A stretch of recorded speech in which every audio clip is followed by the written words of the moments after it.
C'est l'heure du journal sur la chaîne d'information en continu CAM News 24. Merci de nous renouveler votre confiance. À quelques semaines seulement de la rentrée scolaire, le ministre des Enseignements secondaires, Ernest Ngale Bibere, ferme les établissements privés qui opèrent en marge des normes requises au Cameroun. Dans le littoral, 22 écoles tombent sous le coup de la loi. C'est à suivre dans un instant. Et puis, le ministre camerounais de l'eau et de l'énergie, Bassila Tanganakuna, a procédé mardi 16 août 2016 au lancement du barrage hydroélectrique de Menveleu. Il faudra plus de 10 jours pour obtenir les 80 millions de mètres cubes d'eau nécessaires pour observer la résistance des ouvrages de retenue d'eau. Voilà pour la vitrine de votre journal. Bienvenue à tous. Parlons éducation à l'entame de ce journal. À quelques semaines seulement de la rentrée scolaire, le ministre des Enseignements secondaires, Ernest Ngale Bibere, ferme les établissements privés qui opèrent en marge des normes requises au Cameroun. Dans le littoral, 22 écoles tombent sous le coup de la loi. Il leur est reproché la violation des formalités légales de création et d'ouverture des établissements scolaires. Plus de détails dans ce reportage de Colin Bekatal. Il n'y aura pas de rentrée scolaire le 5 septembre prochain pour ces 73 établissements fermés par le ministre des Enseignements secondaires. Jean-Ernest Ngale Bibere les a mis hors course pour violation des formalités légales de création et d'ouverture. Dans la région du littoral, par exemple, 11 écoles ont été frappées dans le département du Mungo par l'arrêté ministériel du 12 août dernier. 10 établissements sont concernés dans le département du Vouri et dans le Nkam. C'est le collège bilingue polyvalent Saint-Pascal qui a été indexé. Ernest Ngale Bibere, ministre des Enseignements secondaires, s'appuie ainsi sur le décret numéro 2008/3040 PM du 15 décembre 2008 fixant les modalités d'organisation et de fonctionnement de l'enseignement privé au Cameroun, mais aussi le rapport de la mission conjointe d'examen et de clarification de la situation administrative de certains établissements privés présumés clandestins pour le compte de l'année scolaire 2016-2017. Sur l'ensemble du territoire national, c'est environ 70 établissements qui ont été suspendus, dont 21 dans le sud-ouest, 14 dans le centre, 10 dans le nord-ouest, 3 à l'est, 2 à l'ouest et 1 dans le sud. À en croire la Brigade nationale de contrôle des établissements privés, est considéré clandestin tout collège qui n'existe pas dans le répertoire des établissements réguliers. Barrage hydroélectrique de Menveleu, la mise en eau réussie. Bassila Tanganakuna, ministre de l'eau et de l'énergie, vient de procéder au lancement de la mise en eau du barrage. C'est ainsi le remplissage du réservoir principal de l'installation qui a démarré. Pour cela, il faudra plus de 10 jours pour obtenir les 80 millions de mètres cubes d'eau nécessaires pour observer la résistance des ouvrages de retenue d'eau, notamment la digue principale, Lisa Youmsi.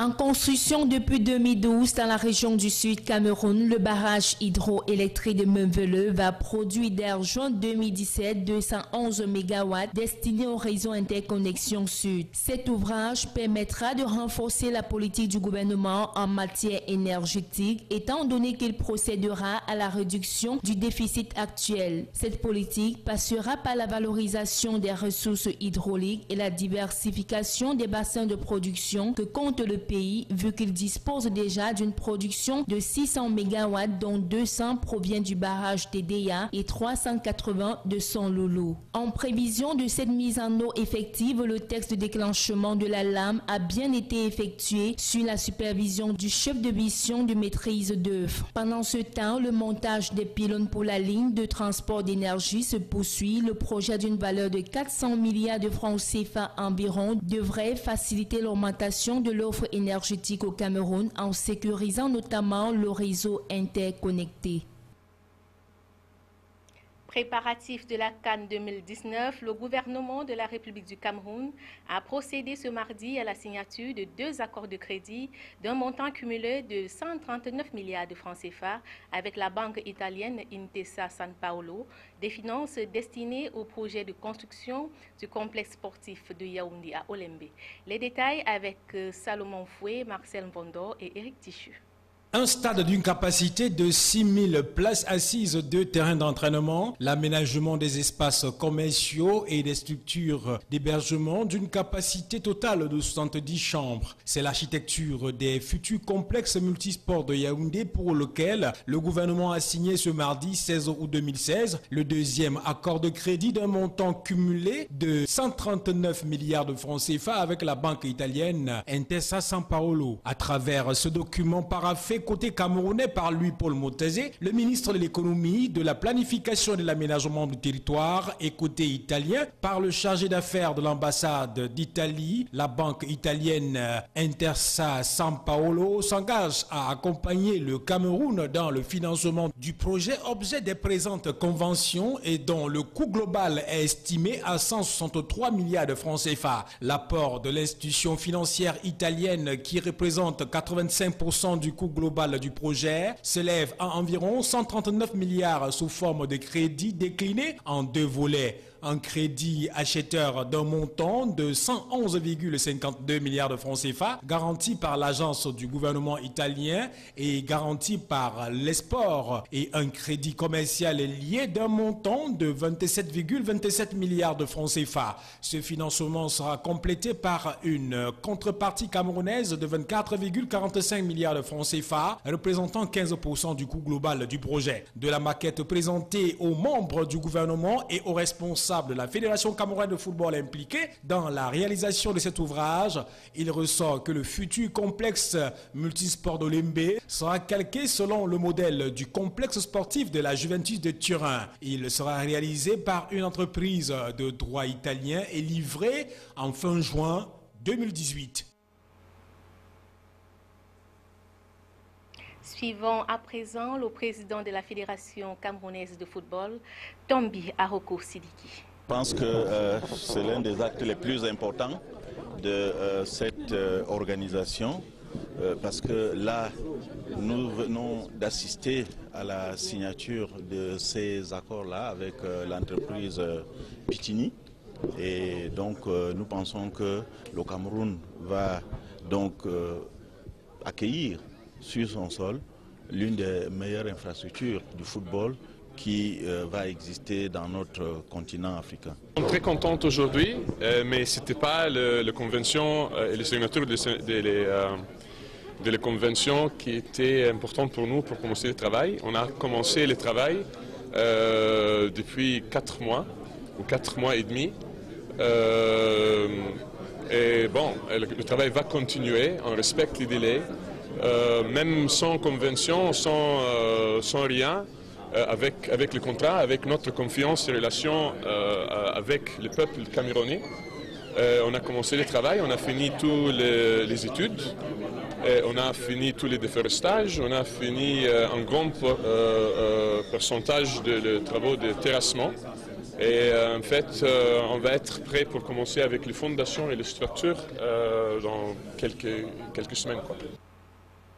Depuis le dernier comice agro-pastoral au Cameroun, on entend beaucoup parler de l'agriculture de seconde génération, encore appelée agriculture moderne, mécanisée ou scientifique, peu importe l'appellation.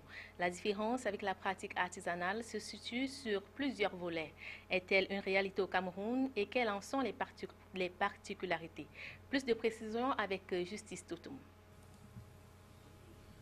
On n'entend pas agriculture de seconde génération, une agriculture soumise à un accompagnement scientifique.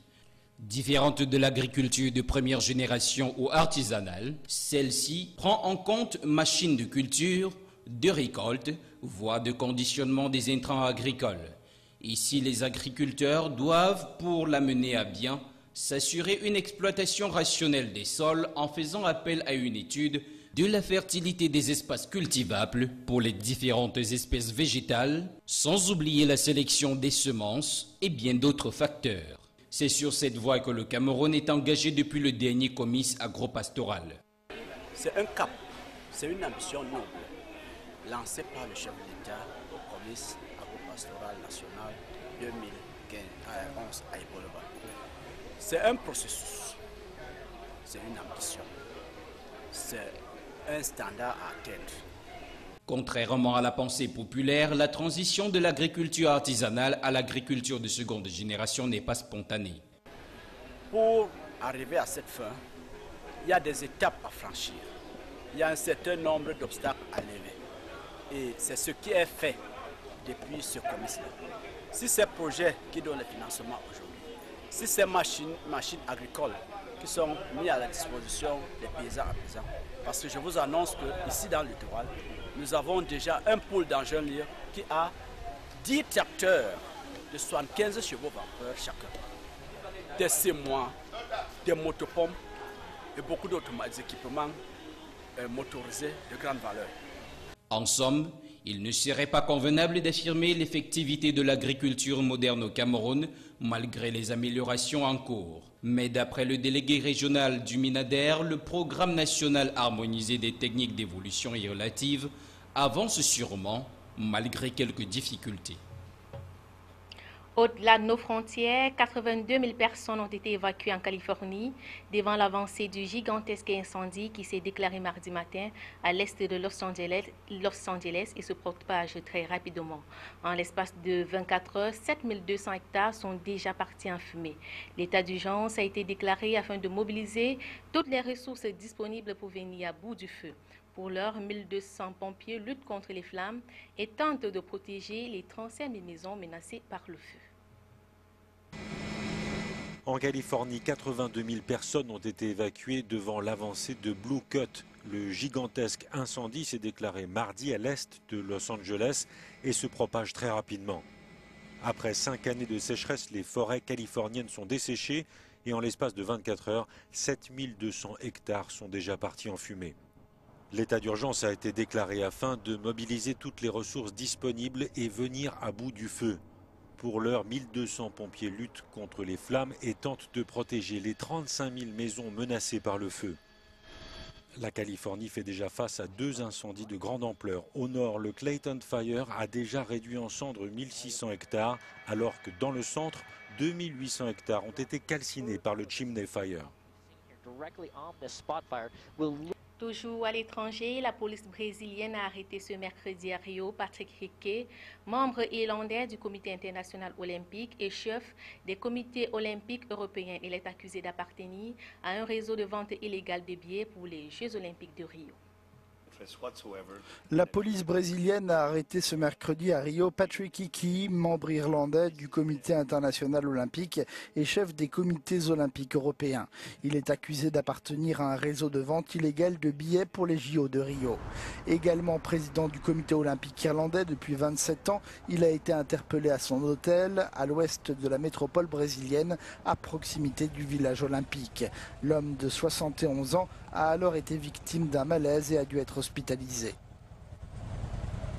En plus de cela, d'autres billets provenaient directement du comité olympique irlandais car ils sont au nom exclusif du comité olympique irlandais et ne pouvaient donc pas être vendus à des entreprises ou à d'autres programmes, explique cet inspecteur des services antifraude.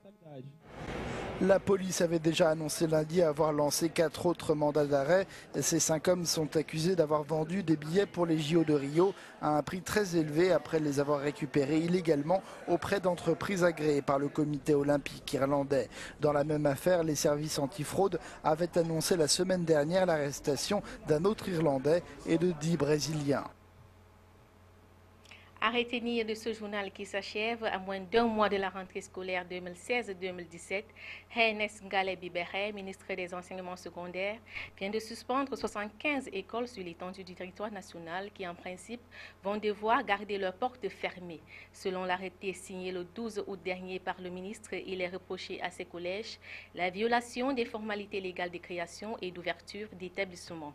Et puis, le ministre camerounais de l'eau et de l'énergie, Basila Tanganakuna, a procédé mardi 16 août 2016 au lancement du barrage hydroélectrique de Meunville. Il faudra plus de 10 jours pour obtenir les 80 millions de mètres cubes d'eau nécessaires pour observer la résistance des ouvrages de retenue d'eau. Ce journal a été préparé par la rédaction de CamNews 24. Merci de nous avoir suivis.